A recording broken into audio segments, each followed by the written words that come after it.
घर के लोगों के प्रति और पड़ोसी के प्रति। कोई घर का व्यक्ति कह दे कि एक बाल्टी पानी ले आओ तो भी ला करके दे दें, और कोई पड़ोसी कह दे भैया एक बाल्टी पानी ले आना, तो भरत उसको भी ला करके दे दे। समत्व भाव इनके अंदर आया है। कथा खूब रूप पकड़ती है। अंत में भरत के जीवन में एक राजा रघुगण आता है। पालकी में लगा था, एक व्यक्ति थक गया तो महाराज भरत को लाए और पालकी में लगा दिया। लेकिन भरत जी महाराज तो प्रत्येक प्राणी में ईश्वर को देखने वाले हैं। कोई आगे जीव दिखाई देता है तो लांघते हैं। इस तरह से वो पालकी हिल गई, और पालकी हिली तो राजा रघुगण के सिर में चोट आ गई। एकदम से राजा क्रोधित हो गए। हे बोढ़ारा साध्वतिक क्रमता क्रमति विसमुह्यते यानमिति। हे पालकी ढोने वालों, तुम इस पालकी को ढंग से क्यों नहीं चला रहे हो? हम तेरी ऐसी चिकित्सा करेंगे। प्रमत्तस्य च ते करोमि चिकित्साम। तो प्रमत्त होकर के चल रहा है, हम तेरी औषधि तेरी चिकित्सा हम कर देंगे, ढंग से चला।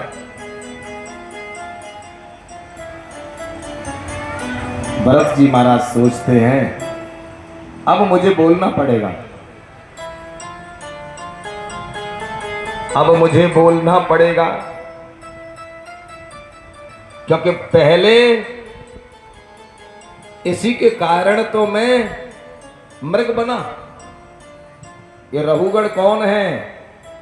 ये रघुगण वही मृग का बच्चा है, जिस मृग के कारण, जिस मृग का चिंतन करते करते भरत मृग बन गए थे। महापुरुषों के संग का प्रभाव तो वो मृग का बच्चा एक भरत जैसे करके ये मृग बने। महापुरुषों की संगति कभी व्यर्थ नहीं जाती है। जाओ सुकलव शतशः। लेकिन एक बार उन्होंने किसी वेश्या और पुत्र का नाम नारायण रख लिया, और अंत समय पर नारायण नाम का स्मरण हो गया। तब नारायण के दूतों ने उनकी रक्षा की है। और अजामिल ने जब देखा कि मैं तो अपने पुत्र नारायण का नाम ले रहा था, लेकिन लग जाते हैं। इसके बाद में सज्जनों एक कथा प्रस्तुत। पार्वती के प्रति इसके जीवन में विकृति आ गई। और सज्जनों ध्यान देना, जहां राष्ट्र की नारी के प्रति जिसकी भी विकृति आई है, उसका पतन होना शास्त्र में निश्चित है। और जब पार्वती और महादेव के प्रति ये विकृति इसके अंदर आई, उसी क्षण सिद्ध है वो मानव होने पर भी राक्षसों की ही श्रेणी में आता है। हमारे इस कथा पंडाल में आगरा से सांसद रामविलास सुमन जी व्यास जी का सम्मान करने आए हैं, और मैं सुमन जी से प्रार्थना करता हूँ, निवेदन करता हूँ कि वो अपना व्यास जी का सम्मान करें। राम हरे रघुनंदन राघव राम हरे सिया राम हरे सिया राम हरे सिया राम हरे सिया राम हरे ओ सिया राम हरे सिया राम हरे रघुनंदन राघव राम हरे रघुनंदन राघव राम हरे सिया राम हरे सिया राम हरे सिया राम हरे सिया राम हरे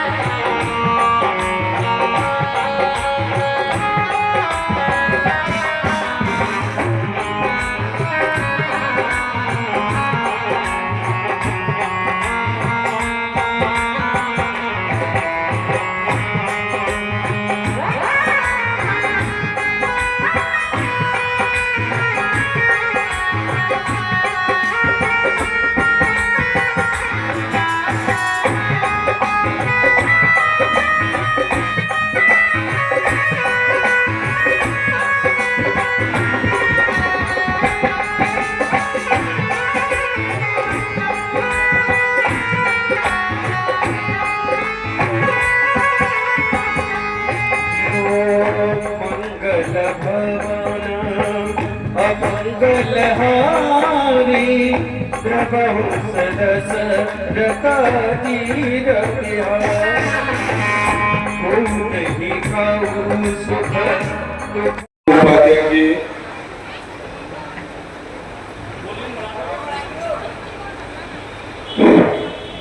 श्री हरिओम उपाध्याय जी तथा वाचक श्री ऋषिकेश शास्त्री, हरिओम उपाध्याय जी के परिवार के सभी सदस्यगण,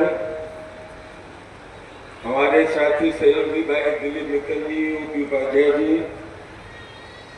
योगेश यादव प्रधान जी, पूर्व ब्लॉक प्रमुख भाई पिंटू जी, देवेंद्र राठौर जी, भाई ऋषि यादव और यहाँ मौजूद श्रद्धा की योग सभी बुजुर्गों, देवी और सज्जनों, मैं श्री हरिमोपाध्याय जी को धन्यवाद देता हूँ कि उन्होंने आपके यहाँ आने का अवसर दिया, जिससे आप सब लोगों के दर्शन हुए।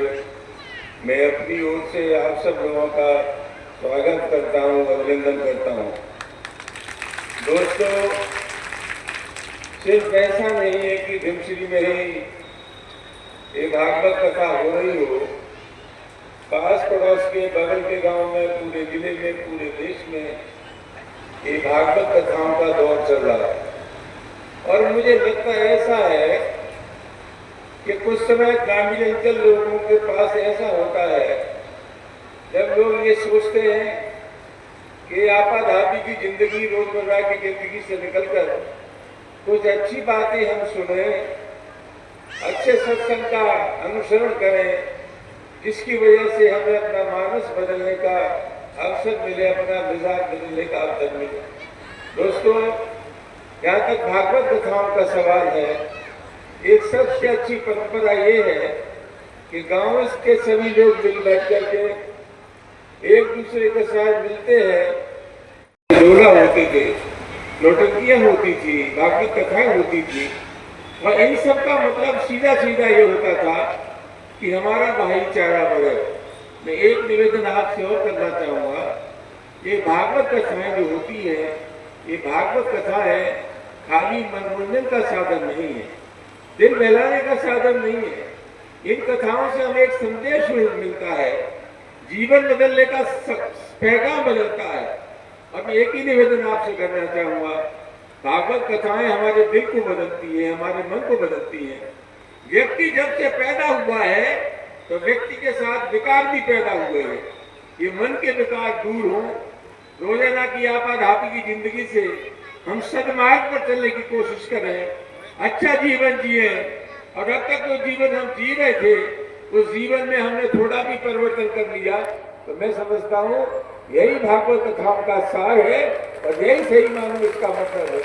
मैं हरिओम उपाध्याय जी को एक बार फिर धन्यवाद देता हूँ कि उन्होंने यहाँ आने का अवसर दिया। मुझे विश्वास है कि भागवत कथा के बाद ये शास्त्री जी आपको प्रवचन कर रहे हैं, आप अपना दिल बदलेंगे, दिमाग बदलेंगे, अपना मिजाज बदलेंगे और अपने संस्कार बदलेंगे। यही भागवत कथा का मतलब।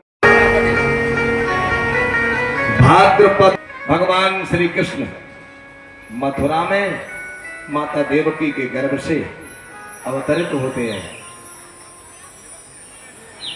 नारायण प्रकट होते हैं। माता देवकी बड़ी दिव्य स्तुति करती है, प्रार्थना करती है।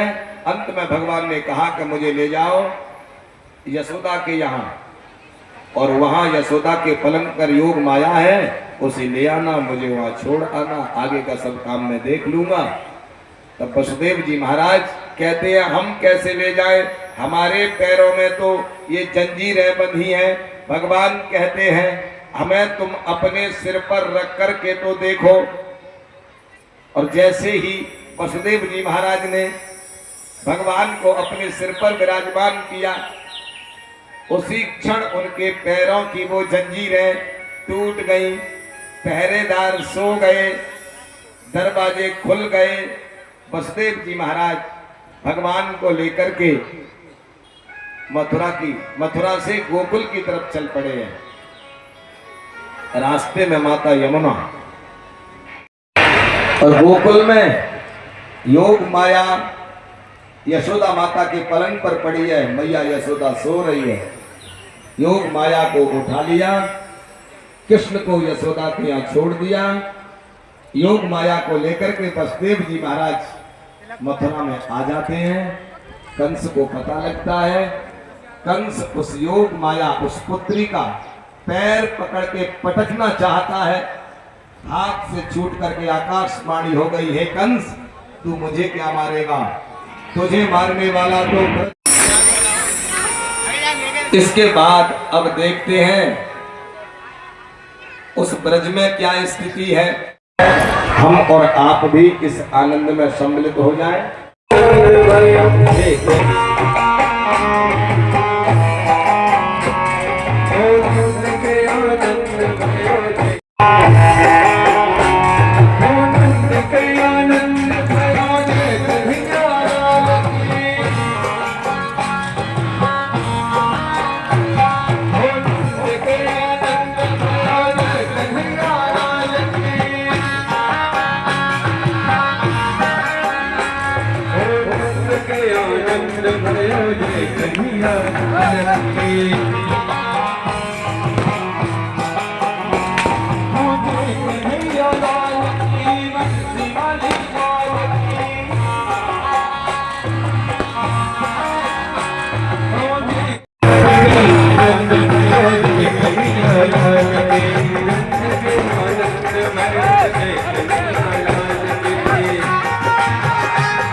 सभी माता बहनों को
Thank you.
सुखदेव जी महाराज की, श्री परीक्षित जी महाराज की, श्री वृंदावन बिहारी लाल की, श्री राधा रानी सरकार की, श्री बालकृष्ण लाल की, धर्म की, धर्म का प्राणियों में विश्व का धर्म सम्राट स्वामी श्री करपात्री जी महाराज की, परम पूज्य श्री सदगुरुदेव भगवान की, दरिया सरकार की, श्री श्री 1008 श्री ब्रजानंद जी महाराज की, श्री श्री 1008 श्री सत्यानंद जी महाराज की, सब भीम श्री के सभी भक्तन की, सबके माता पिता की जय जय श्री राम है।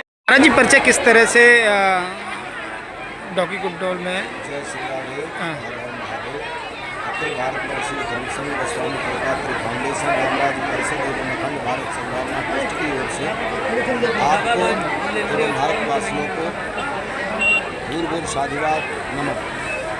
ये कथा धनुश्री गांव में, यहाँ पास में शमशाबाद आगरा, और ये कथा 31 तारीख से प्रारंभ हुई है। आज कथा का चतुर्थ दिन है और आज की कथा के प्रसंगों में प्रहलाद चरित्र की कथा, जहाँ एक 5 वर्ष का बालक प्रहलाद हिरण्यकश्यपु जैसे एक दुष्ट पिता के महल के खंभे से नरसिंह भगवान को अपने विश्वास के बल पर प्रकट कर देता है, और उस बालक ने ये सिद्ध कर दिया कि भगवान अपने भक्तों की रक्षा करते हैं। समुद्र मंथन का भी वर्णन हुआ, गजेंद्र मोक्ष की भी कथा हुई और बलि बामन का प्रसंग हुआ। इसके बाद में भगवान श्री राम के प्रसंगों पर भी प्रकाश डाला गया, और इसके बाद ये भगवान श्री कृष्ण के अवतार की आज कथा हुई, जिसमें भगवान श्री कृष्ण माता देवकी के गर्भ से अवतरित हुए हैं। और कल की जो कथा का प्रसंग रहेगा उसमें भगवान की बाल लीलाएँ, जिसमें पूतना का उद्धार है, सकटासुर का, तृणावर्त का, बकासुर, अघासुर, धेनुकासुर आदि के उद्धार की कथा है। और कल गोवर्धन पर्वत की पूजा और उस गोवर्धन पर्वत के बारे में बताया जाएगा, उसकी परिक्रमा का क्या महत्व है, गोवर्धन का क्या प्राकट्य है, ये सब कथाओं का क्रम कल रहेगा। तो हम सभी से निवेदन करते हैं अधिक से अधिक संख्या में पधारें और भगवान के चरित्रों को श्रवण करके अपने जीवन को धन्य बनाएं। हर हर